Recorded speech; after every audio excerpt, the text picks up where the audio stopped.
Hello and welcome to today's edition of Welcome to My Kitchen. I'm excited, I'm happy to, be in your homes tonight with another educative and informative discussion. Today we are continuing from what we did last week. Remember last week we talked about the endocrine system and my guest mentioned Addison's disease and I'm like, Addison's disease. And so today we are here to talk about Addison's disease. Have you heard of that disease? Do you know what it does or the symptoms that comes with it? You don't want to miss this episode, so please take and stay with us as we educate ourselves. I need to remind you that we are supported by Handy Honey. So for organic honey, please pick the number on the screen and contact Justice. And we are reminding you, if you have any healthy products you want us to talk about, advertise on the show, pick this number on the screen and we'll have a healthy conversation. Stay tuned, we'll be right back.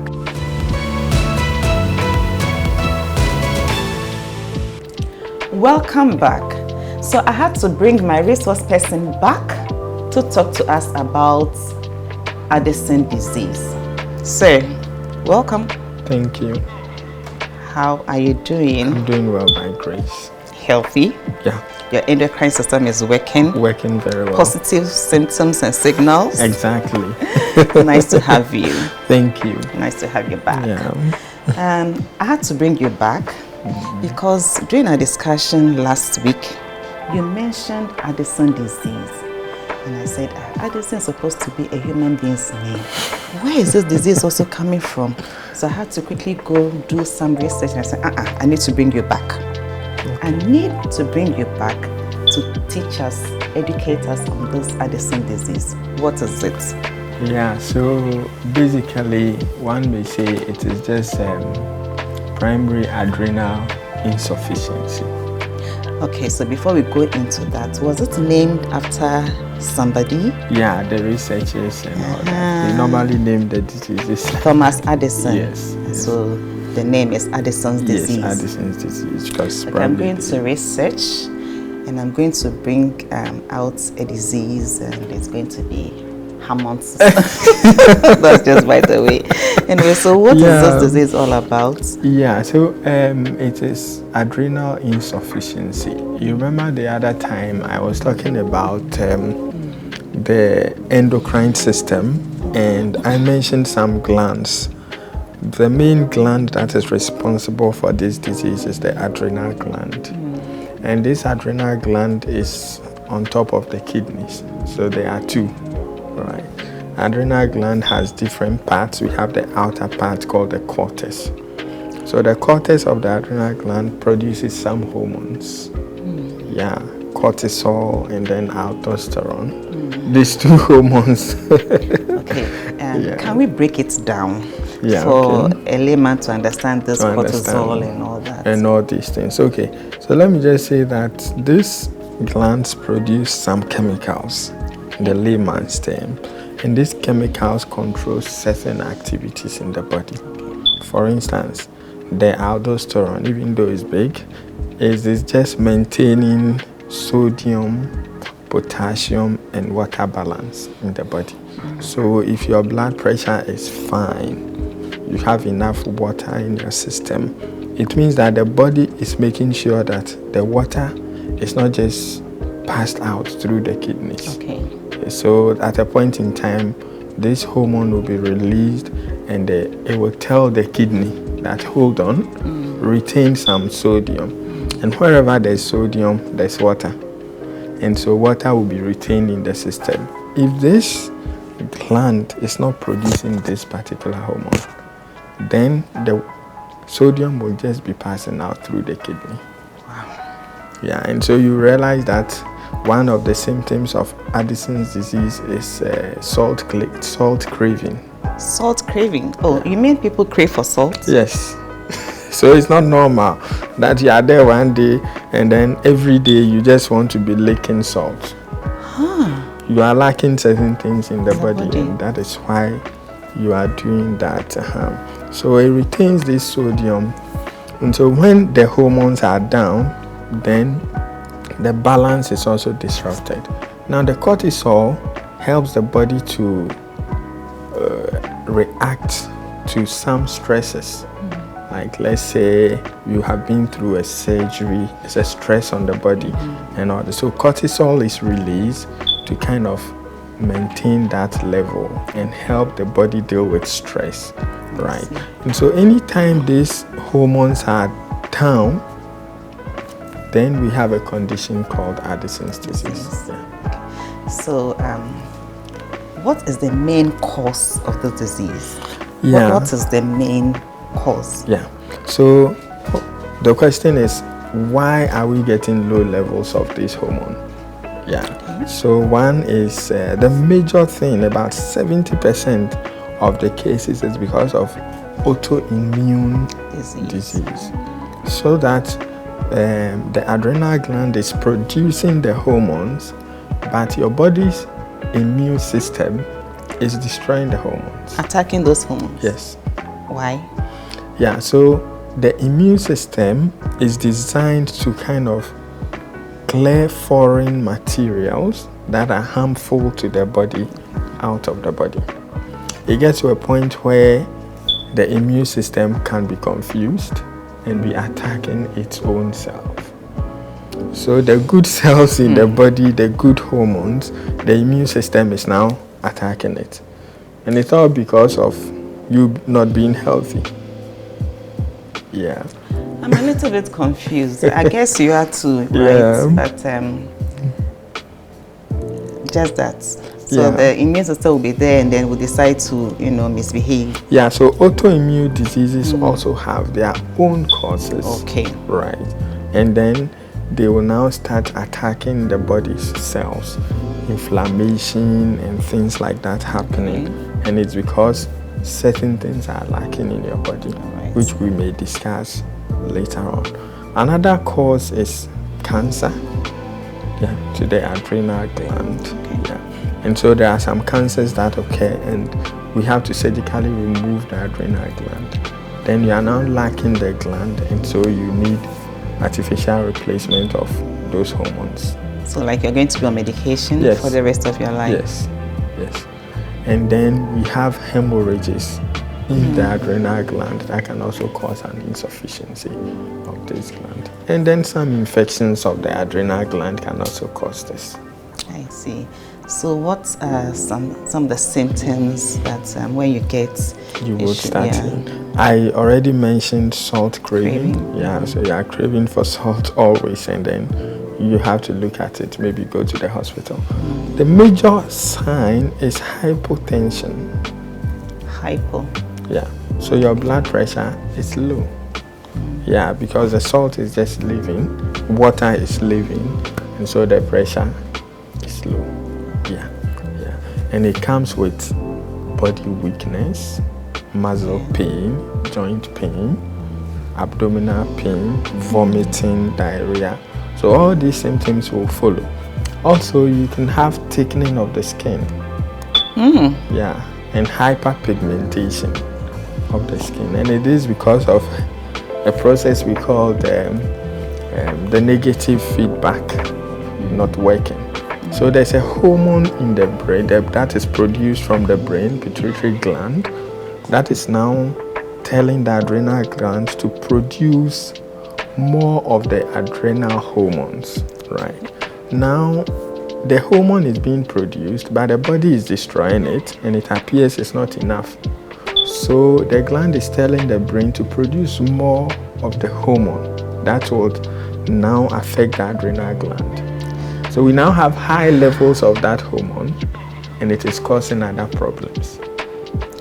So this is not just complicated, but it's scary, right? Yeah. It's scary. Yeah, it is. It is. So should one be worried if you have this condition?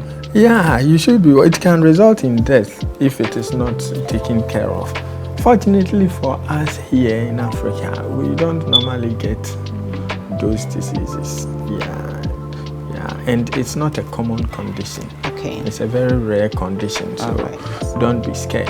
And because I said salt craving it doesn't mean that if you like salt, you have Addison's disease. There are people who naturally like salt, right? But if your body is craving for things like that, maybe you can go for checkup and see. It could be the beginning of something. And if seen earlier, something can be done about it. Is Addison's disease curable? It depends on what is causing the problem. Okay. Yeah, it depends on what is causing the low levels. But most of the time, you will be on steroids for the rest of your life. And that is not healthy? It is not. It has other things it will cause in your system. So you'll be on corticosteroids because you are replacing the hormone. And most of the time, hormone replacement therapies are mostly lifelong. Is this reversible? I would say if you change lifestyle, you may be able to reverse it. Or manage it. Yeah, or manage it. How do we prevent it from, prevent ourselves from getting it? Yeah, so I would always say we have to resort to healthy lifestyle, and food is key. Fruits, vegetables, and you see, God created them for us, for our bodies. So you realize that that is the first food given, because the body is made up of that. And so we would have to go back and take those foods seriously. Some people can go for weeks without taking any fruit or any vegetable. Yeah, they can even pick it out of the stew. Exactly. Yeah, kinky, pepper, fish.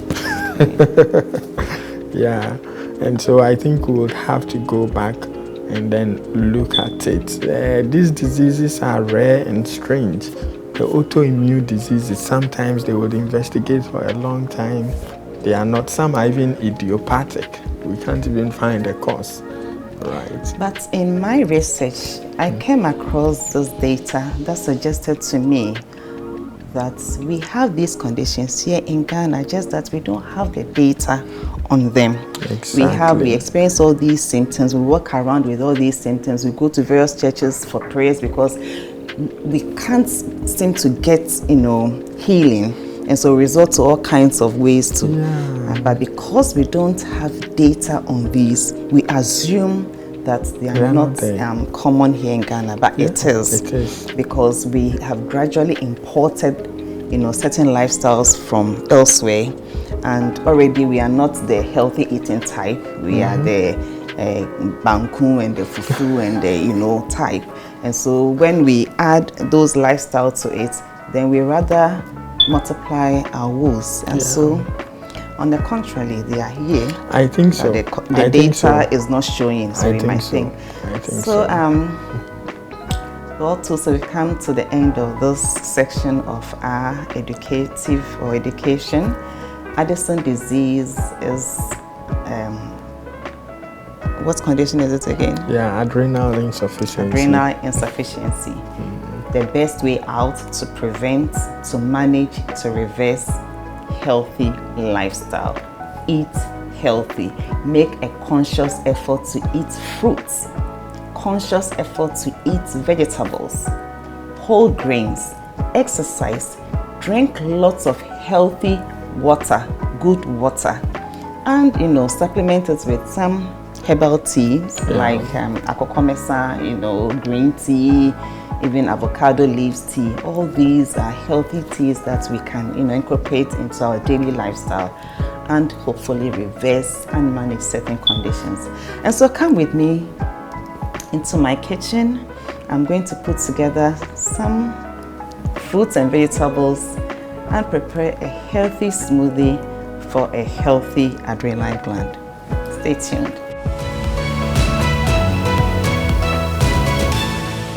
Welcome back. Thank you for joining us in my kitchen.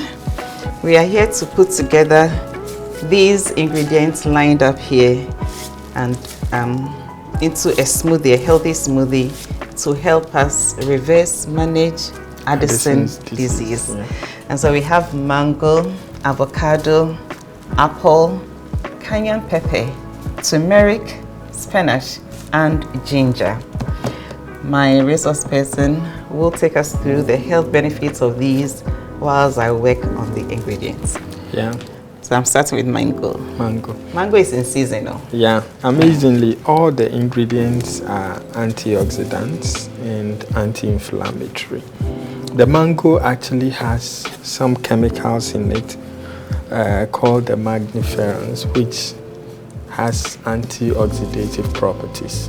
So you see, day in, day out, we pick toxins from the environment, and these toxins affect vital organs or systems in the body, one of it being the endocrine system, right? And such organs that are delicate and specific, working with hormones, when there's a disruption, it can be a problem, right? And so it's good to eat foods that contains some of these antioxidants and anti-inflammatories to help the body maintain homeostasis. So avocado is actually very good for the circulatory system. It has some very good cholesterols that kind of pushed out bad cholesterol from the blood vessels. Back in the days, we were told that avocado gives bad cholesterol, which is not true. It is very, very good for the circulatory system and the heart and the blood as well. It would amaze you that avocado has some plant steroids or plant hormones, if you may put it. And when we are talking about the organs that produce hormones, then we have to look for the plants that can produce hormones, right? And so these hormones in the avocado helps maintain the oxidative stress of the body. Yeah, and it is also an anti-inflammatory as well. Okay. So it contains very, very good chemicals that will help you very well. Now, apple, we have always... May I ask, how often should one take avocado? You know, it comes and goes. Yes. Currently, avocado is in season, Yeah. mango is in season. Yeah. So I would say that when a fruit is in season, we have to try and eat as much as we can, because there's a reason why it comes at that time, right? So I think in the beginning, when God created things, we were not having seasons. The fruits were there. They told them to eat.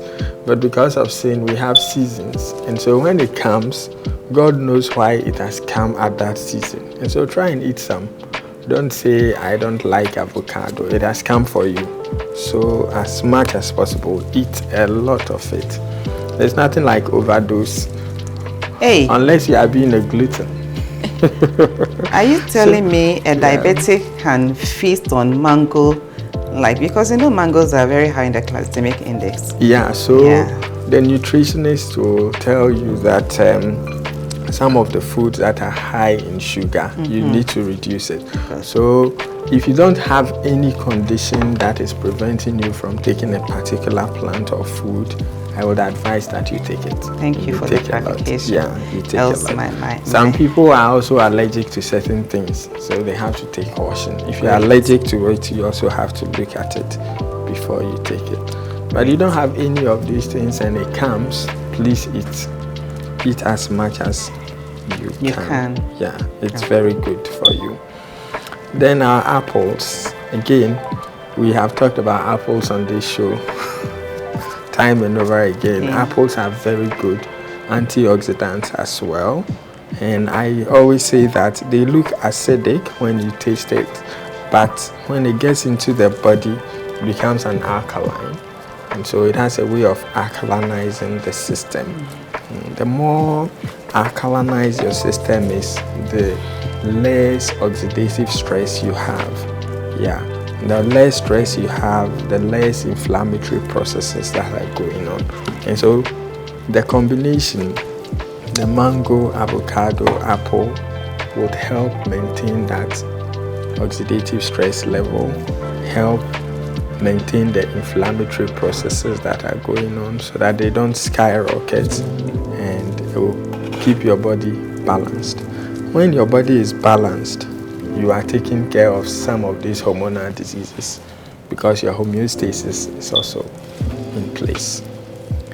Right. Yeah. The cayenne pepper helps in blood circulation. I mentioned earlier that the hormones are produced.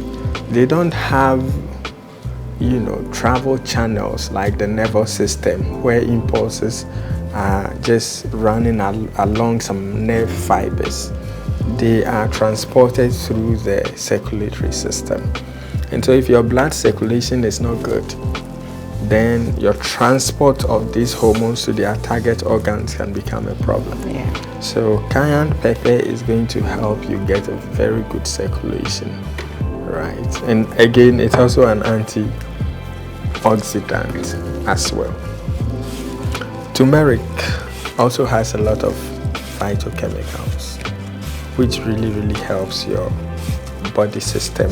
It also has anti-inflammatory properties, and it's actually very medicinal. I know a lot of naturopaths add turmeric to their medications, which really helps the body to function properly. Then we come to our spinach. I think it's the star ingredient. Yeah, the star ingredient. Yeah, spinach. Spinach is very good for the eyes. For a very good eyesight, you must look at spinach. But that's not the only thing it does. Most of the green leafy vegetables contain a chemical called chlorophyll. And that is, let me say, the energy of the plant. So the green leafy vegetables have these chlorophylls, and they are very rich antioxidants. Yeah, and they are even anti-cancer. They have anti-cancer properties as well. Anti-inflammatory as well? Yeah, anti-inflammatory, anti-cancer, antioxidants. So if you have green leafy vegetables, please eat them. Kontomire, spinach. Anything green. Yeah, the greens. The greens are very good for your immune system. We talked about autoimmune diseases where your immune system is getting confused and then it is now attacking the good cells or the good hormones that you have in your body.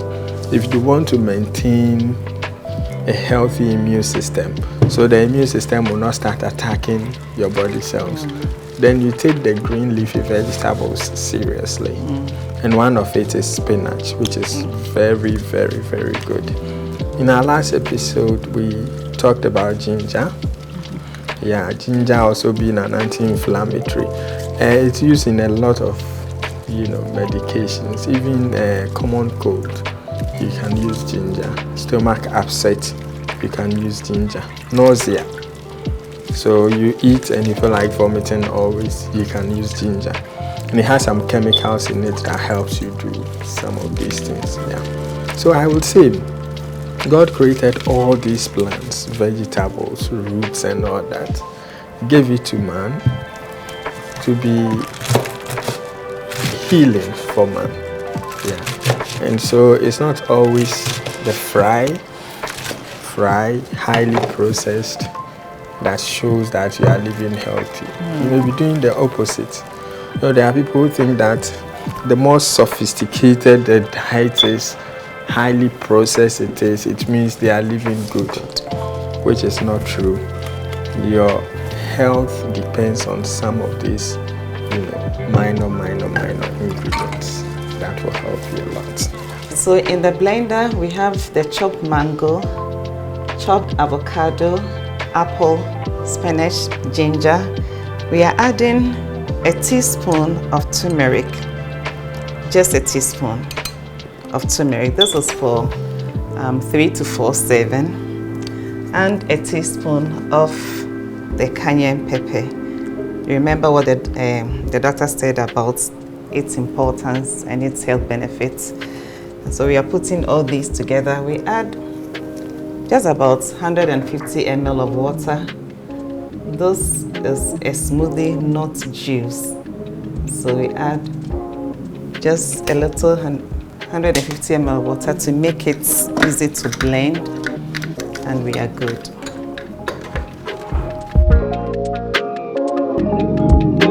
So all the ingredients are beautifully blended, colorful. Yeah. I think spinach has taken over the color. The colors. The mango is gone, you know. But then you can adjust the water to the consistency you want. If you want it lighter, add more water to it. If you want it thick, you can do same. So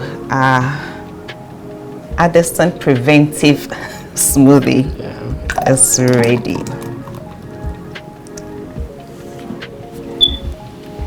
And I'm going to enjoy. We are going to enjoy it. Can you imagine? I have a pastor in the studio waiting to enjoy it too. All right, so. Wow. Cheers. Cheers to what? Healthy adrenal glands.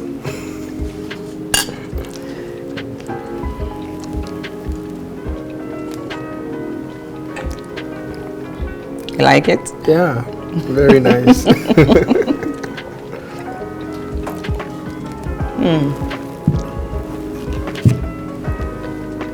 Well, if you don't want it in a smoothie form, you can still chop, you know, and then eat it. But it's better when taken in this form because it works faster in the system. You can have this as a main meal. You know, this can be your breakfast in the morning or maybe an hour before your main meal. As Doc said, you can do this twice in a week or once in a day. So until we come your way next Saturday, this is Welcome to My Kitchen. Thank you so much for having us. Bye for now.